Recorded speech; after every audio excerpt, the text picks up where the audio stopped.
이동하면서 혹은 밥 먹으면서 편하게 들을 수 있는 시사의 참견. 안녕하세요 하고 여러분, 패널 이지민입니다. 어느새 금 같았던 방학이 거의 다 지나고 개강도 얼마 남지 않은 시점이 되었는데요. 밝은 모습으로 하고 여러분들을 만날 날을 기다리고 있겠습니다. 그럼 저희 바로 시사의 참견 파일럿 프로그램 뉴스 뒤집개 만나보실까요? 홍혁재 아구님 설명 부탁드립니다. 네, 안녕하세요. 패널 홍혁재입니다. 뉴스 뒤집개는 저희 시사의 참견팀이 새롭게 도전하는 파일럿 프로그램인데요. 한 주간 주요 신문들이 주로 다루었던 뜨거운 이슈들을 소개해드립니다. 프로그램은 크게 톱 부분과 사설 부분으로 나눌 수 있을 것 같습니다. 지민하고 톱과 사설이 뭔지 모르시는 분들을 위해 간단히 설명 한번 부탁드립니다. 네, 톱은 신문사에서 가장 중요하게 다루는 뉴스라고 보시면 될 것 같아요. 신문지의 맨 첫 장에 가장 큰 공간을 차지하는 게 보통 톱뉴스죠. 또 사설은 신문에서 해당 신문사의 주장을 실어 펼치는 논설이라고 할 수 있습니다. 한마디로 명확한 글쓴이의 이름 없이 신문사가 말하고자 하는 생각을 전달하는 글이죠. 네, 맞습니다. 저희가 일주일 동안 조선일보, 중앙일보, 경향신문, 한겨레가 어떤 톱과 사설을 실었는지 분석을 했는데요. 저희 뉴스 뒤집개는 어떤 주제가 톱뉴스로 가장 많이 보도되었는지를 자세한 설명과 함께 소개해드릴 예정입니다. 또 같은 주제의 사설이라도 신문별로 논조의 차이가 있었던 부분을 위주로 소개해드릴 예정입니다. 그럼 바로 지민씨 톱 부분 설명 부탁드립니다. 우선 한 주간 톱으로 가장 많이 다룬 주제는 한국과 쿠바의 수교였습니다. 한국과 쿠바는 2월 14일 미국 뉴욕에서 양국 유엔 대표부가 외교 공안을 교환하는 방식으로 공식 외교 관계를 맺었습니다. 이번 쿠바와의 수교로 한국 수교국은 193개국으로 늘어났습니다. 외교부는 이번 수교는 우리 대중남미 외교 강화를 위한 중요한 전환점이라며 글로벌 중추국가로서 우리의 외교 지평을 더욱 확장하는 데 기여할 것으로 기대된다라고 밝혔습니다. 또한 한국과 쿠바 수교는 양국 간 경제 협력 및 우리 기업 진출을 위한 제도적 기반을 마련함으로써 양국 간 실질 협력 확대에 기여할 것으로 예상되며 쿠바를 방문하는 우리 국민들에 대한 체계적인 영사주력도 제공할 수 있을 것으로 기대된다고 덧붙였습니다. 정부 관계자는 쿠바와 수교하면 북핵 문제 해결 등 한반도 현안을 해결하는 데 도움이 되고 경제, 기후변화, 관광, 에너지 등 여러 분야에서 실질적 협력이 가능한 상대라 판단한다라고 전했습니다. 이번 쿠바와의 수교가 성사되면서 국제 무대에서 북한이 느끼는 외교적 고립감과 초조함이 깊어질 수 있다는 분석이 나오기도 했는데요.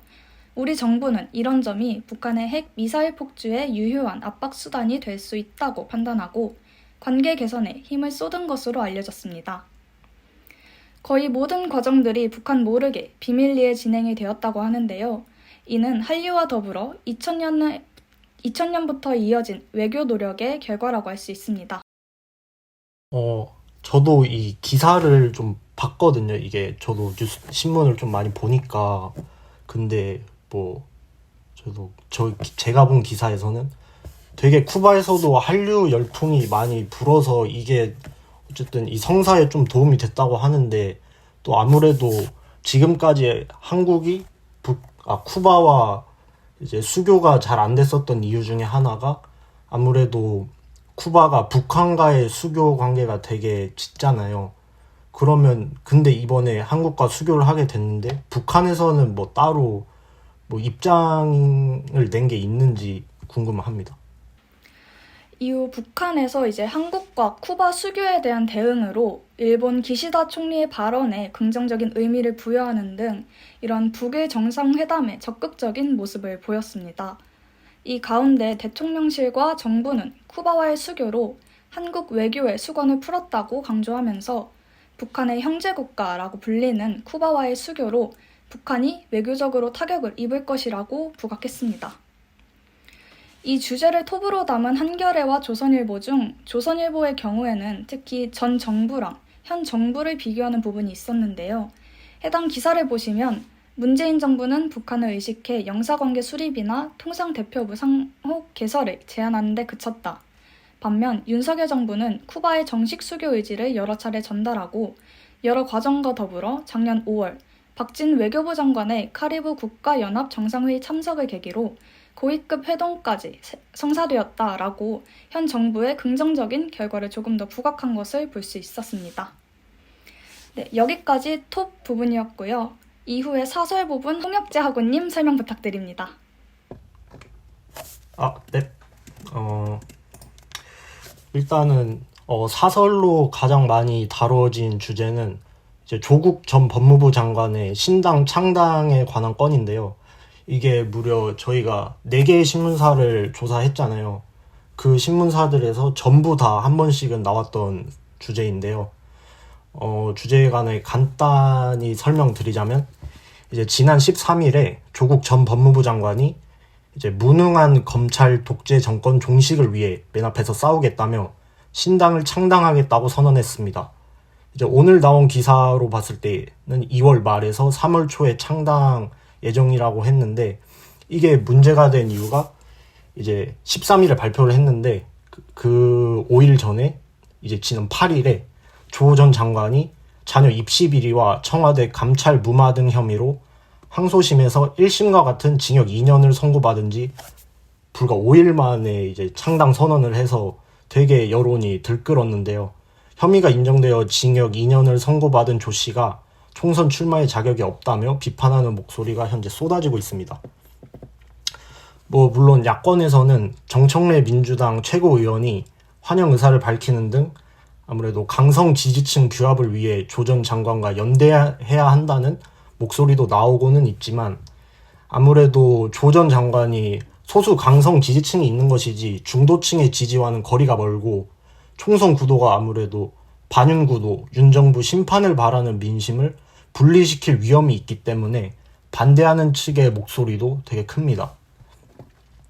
이렇게 찬성하는 측, 반대하는 측 이렇게 분분한데, 이제 사설을 보면서도 되게 언론사마다 해석이 다른 게 보였거든요. 이제 좀 설명을 드리자면, 조 전 장관이 기자회견에서 어떻게 말을 했냐면, 전국 지역구에서 윤석열 대 반윤석열 1대1 구도를 만들어야 한다고 말했고, 그 방편으로 더불어민주당과 협력할 것이며 민주당보다 더 진보적이고 더 빨리 행동하고 더 강한 강소정당을 만들겠다고 했습니다. 이거를 이제 야권 비례연합정당과 독자 행보를 둘 다 열어놓은 의미로 해석을 하고 있는데, 한겨레나 경향신문의 경우에는 이제 연합정당 측과의 연대보다는 자의적으로든 타의적으로든 독자 행보를 할 것으로 보고 있는데, 또 이 신문사들과 다르게 조선일보와 중앙일보의 경우에는 이제 야권 연대 가능성을 더 높게 보고 있으면서도 이제 예비 범죄자까지 뒷문으로 국회의원 배지를 달아주는 건 가당치 않다. 약간 이런 식으로 자극적인 워딩을 하면서 되게 비판적으로 바라보고 있습니다. 또 조선일보 같은 경우에는 또 조 전 장관뿐만 아니라 민주당 노웅래 의원, 송영길 전 민주당 대표와 같이 최근에 재판을 받고 있거나 형을 선고받은 야당 인사들을 같이 다뤘는데요. 이들을 이재명 대표와 엮으면서 정치활동을 통한 면죄부를 받으려는 행위로 규정을 하면서 되게 강하게 비판하고 있습니다. 되게 강하게 비판하고 있다는 게 좀 이제 시청자분들에게 어떻게 보여줄까 생각을 하다가, 그 사설 제목들을 보면은, 혹시 이거 사설 보셨나요? 이게 제목이 되게 재밌는데, 조선일보의 경우에는 국회가 범죄 피의자들 도피처 될 판 이러고, 중앙일보 같은 경우에는 이제 국회가 무슨 범죄자 도망가는 곳인가, 둘이 짜고 친 거 마냥 되게 이렇게 국회를 범죄 도피처 이렇게 말을 하고 있는데, 되게 워딩도 세고 이렇게 조 전 장관의 창당 행위를 매우 비판적으로 보고 있습니다. 또 당연히 경향신문이나 한겨레 같은 경우도 옹호하기보다는 이제 조선일보, 중앙일보와 같이 이제 신문사를 막론하고 항소심에서 원심과 같은 징역을 선고받은 지 얼마 되지 않아 총선에 출마하는 점을 바람직하지 않게 보고는 있어요. 보고는 있는데 이제 한겨레나 경향 같은 경우에는 둘 다 공통적으로 검찰이 표적 수사를 했다는 내용을 담고 있습니다. 하지만 중앙일보나 조선일보의 경우에는 그런 표적 수사에 대한 언급이 전혀 없거든요. 이제 특히 한겨레는 표적 수사 그 내용을 검찰이 무리한 표적 수사를 강행했다고 하고 또 이러한 표적 수사를 강행했다는 점을 이미 많은 국민들이 인정했다고 이렇게 규정을 이렇게 해놨어요. 또 조국 장관의 심경도 인간적으로 이해되는 측면이 없진 않다. 이렇게까지도 했습니다. 이렇게 똑같은 주제로 글을 썼는데 되게 그 언론사마다 되게 해석을 다르게 하더라고요. 그래서 이게 그냥 지금 4개 언론사가 모두 조국 신당에 대한 사설을 다뤘는데 제가 생각하기에 이렇게 모든 언론사가 조국 신당에 관한 이야기를 다룬 이유가 아무래도 4월 10일에 총선이 있잖아요. 당연히 총선을 앞두고 이제 조국이라는 되게 많이들 아시는 분이 이제 창당을 한 것에 대해 사람들이 관심도 많을 테고 또 이번 총선 구도가 되게 특이하게 제3지대의 역할도 되게 클 것이고 또 준연동형 비례제도로 이번에 그 선거제도가 현행 유지로 확정이 되면서 이제 위성정당이 또 각 그 야당과 여당 둘 다 창당을 하겠다고 선언을 했기 때문에 아무래도 조국 신당에 관한 행보가 사람들이 많이 관심을 가질 것 같아서 아마 사설로 많이 다룬 것 같습니다. 네. 뭐 이상이고 이제 뉴스의 톱부터 사설까지 살펴보는 뉴스 뒤집개. 저희가 준비한 내용은 여기까지입니다.